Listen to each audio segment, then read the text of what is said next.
नमस्कार, आप देख रहे हैं आरडी न्यूज़। मैं हूं योगेश चक्रवर्ती। प्रधानमंत्री नरेंद्र मोदी ने जमुई के खैरा से बिहार में लोकसभा चुनाव 2024 के प्रचार अभियान का शंखनाद किया। इस मौके पर उनके साथ एनडीए के तमाम सहयोगी दलों के नेता मौजूद रहे। खुद सीएम नीतीश भी मौजूद रहे।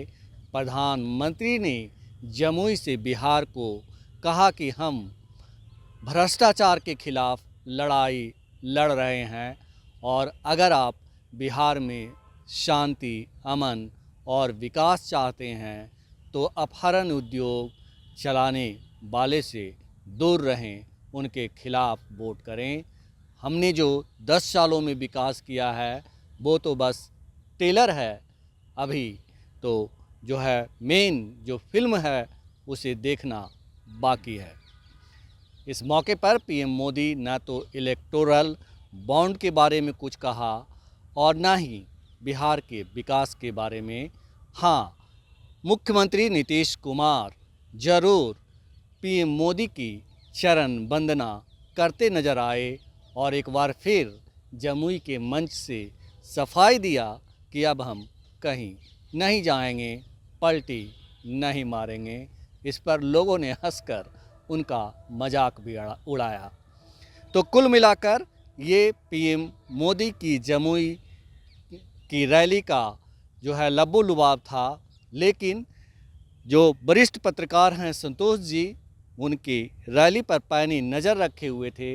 हम इनसे समझते हैं पीएम मोदी की रैली का लब्बो लुबाब आम जनता के लिए क्या था। क्या सचमुच में भ्रष्टाचार के खिलाफ लड़ाई लड़ रहे हैं? संतोष जी। कि प्रधानमंत्री भ्रष्टाचार की बात करते हैं तो हंसी आती है। बिहार आते हैं तो लालू चालीसा करते हैं। 10 साल हो गया बिहार में, उनकी 20 वर्षों से सरकार है। डेवलपमेंट की बात तो कुछ कर नहीं रही हैं, परिवारवाद, भ्रष्टाचार। लेकिन आज परिवारवाद की बात उन्होंने नहीं की, क्योंकि एनडीए से 14 उम्मीदवार अभी तक ऐसे आए हैं जो परिवारवाद के नमूना है। उदाहरण कहिए, 14 कैंडिडेट लोकसभा के जो हैं वो उनके परिवार के कोई ना कोई सदस्य राजनीति से जुड़े रहे हैं। तो तेजस्वी यादव ने एक मामला उठाया था, इसलिए प्रधानमंत्री आज परिवारवाद पे कुछ नहीं दिए, लेकिन भ्रष्टाचार पर वो बोल रहे थे कि भ्रष्टाचार के खिलाफ जंग लड़ रहे हैं। तो भाई, भ्रष्टाचार के खिलाफ जंग लड़ रहे हैं तो बिहार में एक सृजन घोटाला हुआ था। कहाँ है सृजन घोटाला का मामला? ठंडे बस्ते में डाला हुआ। 20 वर्षों से उन्हीं की सरकार है, एनडीए की सरकार में ही सृजन घोटाला था। कहाँ गया भ्रष्टाचार का मामला? क्या हुआ सृजन घोटाले का? फिर भ्रष्टाचार की बात करते हैं तो बॉन्ड घोटाला कहाँ गया? जो चुनावी बॉन्ड का है, जो ईडी का रेड डाल करके और उससे बॉन्ड के रूप में चंदा लिया, आपने ठेका देने के बदले में, धंधा देने के बदले में पैसा लिया, तो क्या ये भ्रष्टाचार के खिलाफ ही जंग थी? आप भ्रष्टाचार के खिलाफ जंग लड़ रहे हैं तो भ्रष्टाचारियों, सारे भ्रष्टाचारी भाजपा में क्यों शामिल हो रहे हैं? येदियुरप्पा कौन है? उनसे बड़ा भ्रष्टाचारी कोई था? भाजपा में है। कैसे भाजपा में ले लिया उनको? प्रफुल्ल पटेल कौन है? जी। हजारों करोड़ का घोटाला। अजीत पवार कौन है? मतलब नारायण राणे कौन है? सारे भ्रष्टाचारी जो भी, अशोक चौहान, मतलब ऐसे दर्जनों नाम होंगे। मुकुल राय, शुभेंदु अधिकारी, मतलब दर्जनों नाम ऐसे हैं जो हेमंत बिश्वा शर्मा, मतलब बोले ना, गिनिएगा तो मतलब दर्जनों नाम आ जाएंगे ऐसे जो भ्रष्टाचारी हैं। जी। और वो, उनको भ्रष्टाचार का आरोप था और भारतीय जनता पार्टी में शामिल करा लिए। तो क्या भ्रष्टाचार के खिलाफ जंग है कि जो भ्रष्टाचारी है उसको पार्टी में शामिल करा लो, उसे चंदा ले लो, उसे बॉन्ड के रूप में चंदा ले लो? यही क्या है भ्रष्टाचार के खिलाफ प्रधानमंत्री की जंग? मतलब हास्यास्पद बात। प्रधानमंत्री पद पर बैठा व्यक्ति इस तरह से बात करते हैं तो हास्यास्पद लगता है। आप बोलते हैं भ्रष्टाचार की बात, भ्रष्टाचार के खिलाफ जंग लड़ रहे हैं। सम्राट चौधरी क्या है? लालू प्रसाद के शासनकाल में सत्ता की मलाई चाहते रहे हैं। सम्राट चौधरी और उनके पिता शकुनी चौधरी मंत्री रहे हैं, दोनों 2005 तक लालू प्रसाद के साथ रहे हैं। चारा घोटाले में लालू प्रसाद का झंडा तो ढोते रहे हैं सम्राट चौधरी, तो भाई वो भी तो भ्रष्टाचार में शामिल थे। फिर उनको भाजपा के प्रदेश अध्यक्ष कैसे बना दिए, कैसे ले लिए? तो ये भ्रष्टाचार पर बात करना एक हास्यास्पद बात है। मतलब मुझे तो लगता है अभी अगर देखा जाए तो सबसे ज़्यादा भ्रष्टाचारी तो भाजपा में शामिल हो गए हैं जी। और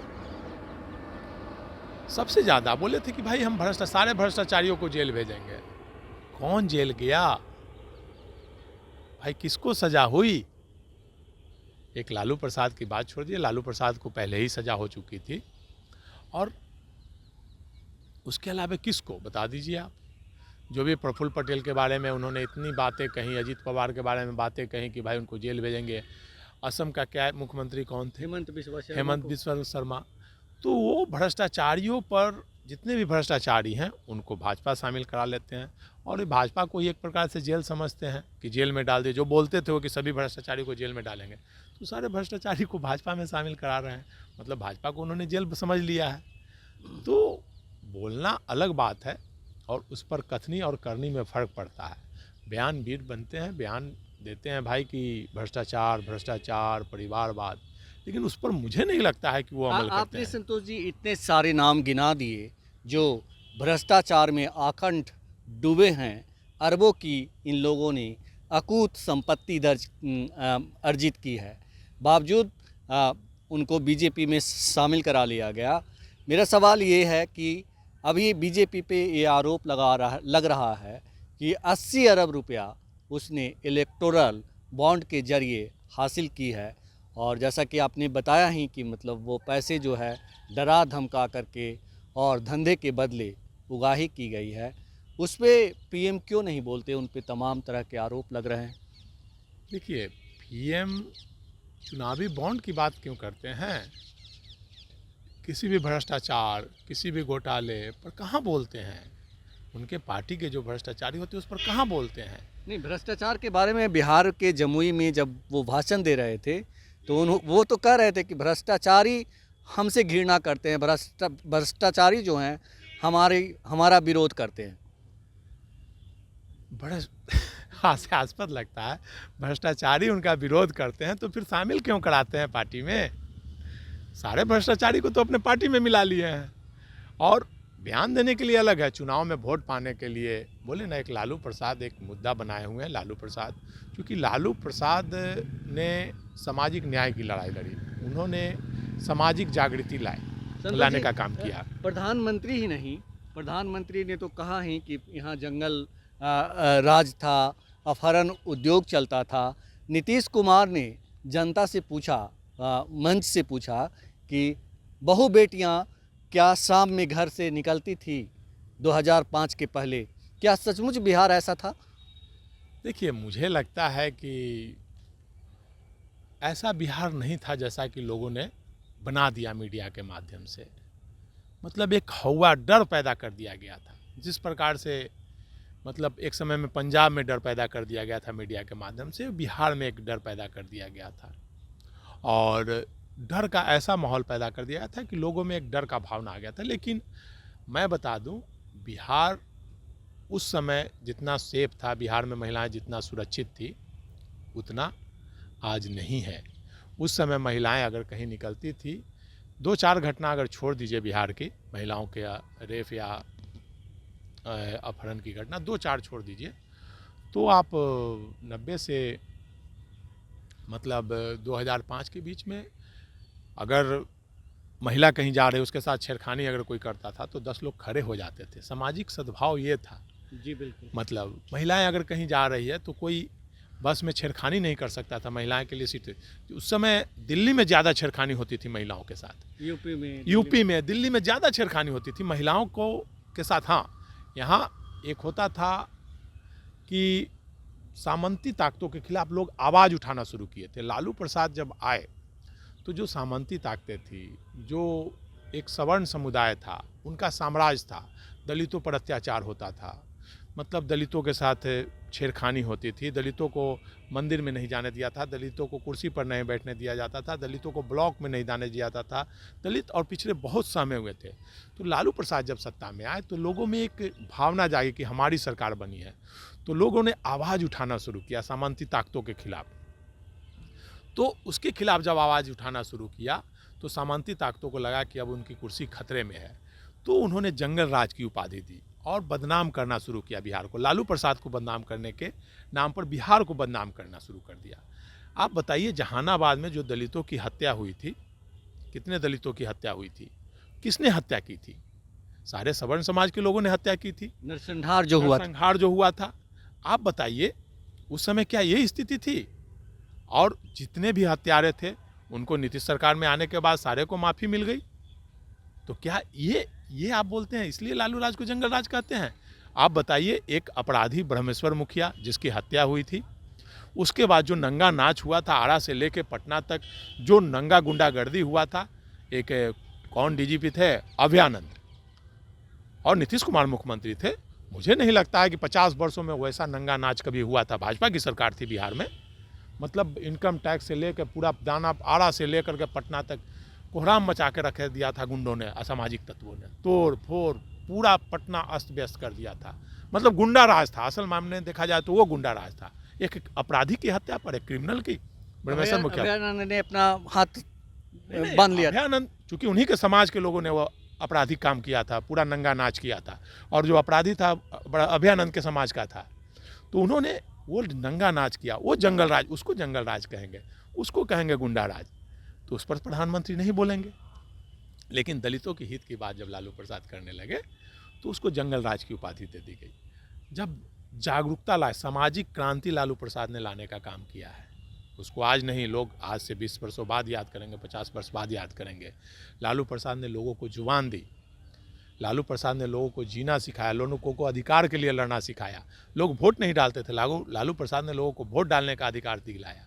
जब वोट डालना लोगों ने शुरू किया और सामाजिक परिवर्तन हुई, आप देखते भाई जितने थे एक जाति विशेष के लोग, सवर्णों का राज होता था, सारे एमएलए एमपी वही बनते थे, सारे आईएएस आईपीएस वही रहते थे। तो लालू प्रसाद, संतोष जी, जब लालू प्रसाद यादव की तुलना नेशनल मंडेला से की जाने लगी थी, निश्चित तौर पर लालू प्रसाद ने काम किया। तो मुझे लगता है कि एक साजिश के तहत लालू प्रसाद को फंसाया गया, सजा हो गई, अलग बात है, लेकिन लालू प्रसाद आज भी वही लड़ाई लड़ रहे हैं। आपने देखिए ना भाई, आप जो इस बार चुनाव में उन्होंने टिकट का आवंटन किया, टोटल सामाजिक न्याय का ताना बाना देखते हुए, सामाजिक न्याय से जो भी जुड़े हुए हैं उन लोगों को टिकट दिया है। संतोष जी, एक चीज़ मैं आपसे ये जानना चाहता हूँ कि वो आज से 30 साल पहले की जो सरकार थी लालू प्रसाद यादव की, उसका भय दिखाकर सिर्फ वोट लेना ये लोग का मकसद होता है कि अगर तेजस्वी की सरकार आएगी तो फिर वही होगा, सिर्फ ये भय दिखाना होता है।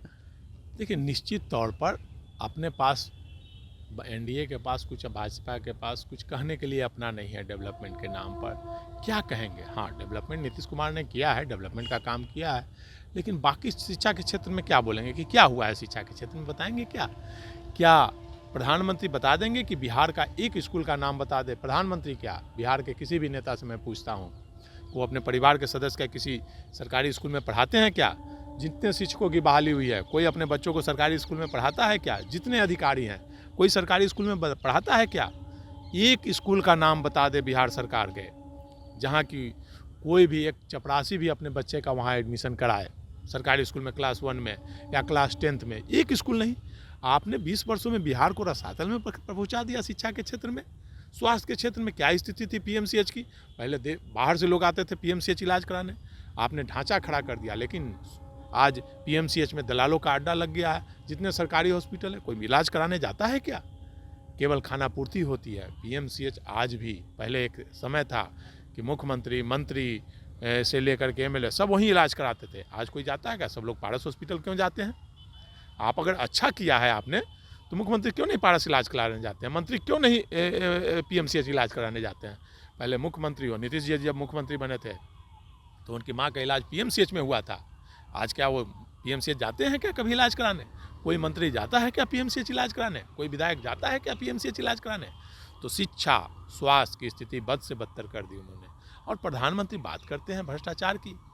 आपने क्या नहीं भ्रष्टाचार का, मतलब सीएजी की रिपोर्ट आप देखिए, कितना भ्रष्टाचार आया है। भ्रष्टाचार चरम सीमा पर है।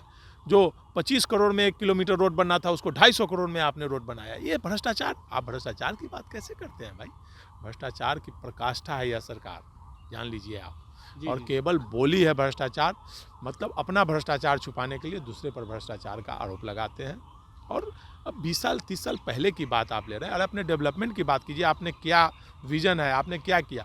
भ्रष्टाचार की बात आप करते हैं, जो कार्ड वो उन्होंने एक चीज़ और बोली कि जो अभी तो 10 सालों में मैंने टेलर दिखाया है, फ़िल्में दिखानी बाकी है, पूरी फ़िल्म दिखानी बाकी है। वो तो वो जो टेलर वो कह रहे हैं और लोग जो ये आशंका जाहिर कर रहे हैं कि आगे से चुनाव नहीं होगा, तो क्या उसी के बारे में वो कह रहे हैं कि फ़िल्म दिखानी निश्चित तौर पर देखिए, पहले मैं आपको भ्रष्टाचार की बात करता हूँ।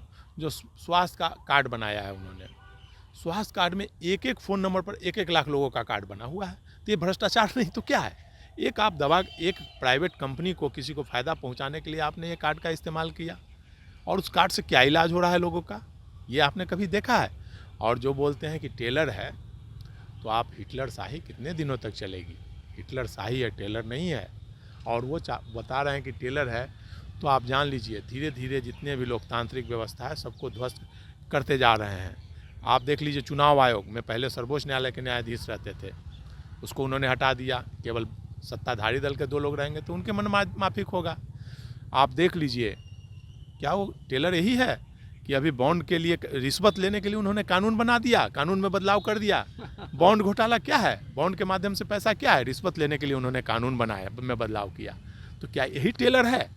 क्या यही टेलर है कि भाई हमारे देश की जो हमारी बहनें हैं गोल्ड मेडल लेकर के दुनिया में नाम कमाई, और उसको न्याय आपने नहीं दिया, वो धरना पर बैठी रही, आपने बात तक नहीं किया। क्या यही टेलर है? अगर ऐसा टेलर है तो ये देश का दुर्भाग्य है। और वो फिल्म दिखाने की बात करते हैं तो देश का दुर्भाग्य है, और इस पर जनता को सचेत होना पड़ेगा, देश की जनता को सोचना पड़ेगा। बिल्कुल, तो प्रधानमंत्री जमुई में चुनाव प्रचार अभियान का शंखनाद करने आए और किया भी, लेकिन जो कुछ भी वो बोले वो आम जनता को पच नहीं रहा है। और जिन्हें पच रहा है, जैसा कि संतोष जी ने बताया कि उन्हें इस पर चिंतन करने की ज़रूरत है। जो प्रधानमंत्री भ्रष्टाचार से लड़ने की बात कर रहे हैं, वो भ्रष्टाचार करने के लिए कानून बना रहे हैं। इससे हास्यास्पद बात, इससे दुर्भाग्यपूर्ण बात इस देश के लिए और क्या हो सकती है। फ़िलहाल इतना ही। आप हमें फेसबुक पर फॉलो करें, यूट्यूब पर सब्सक्राइब करें, लाइक करें, शेयर करें और कमेंट कर अपना महत्वपूर्ण विचार और सुझाव ज़रूर दें। धन्यवाद।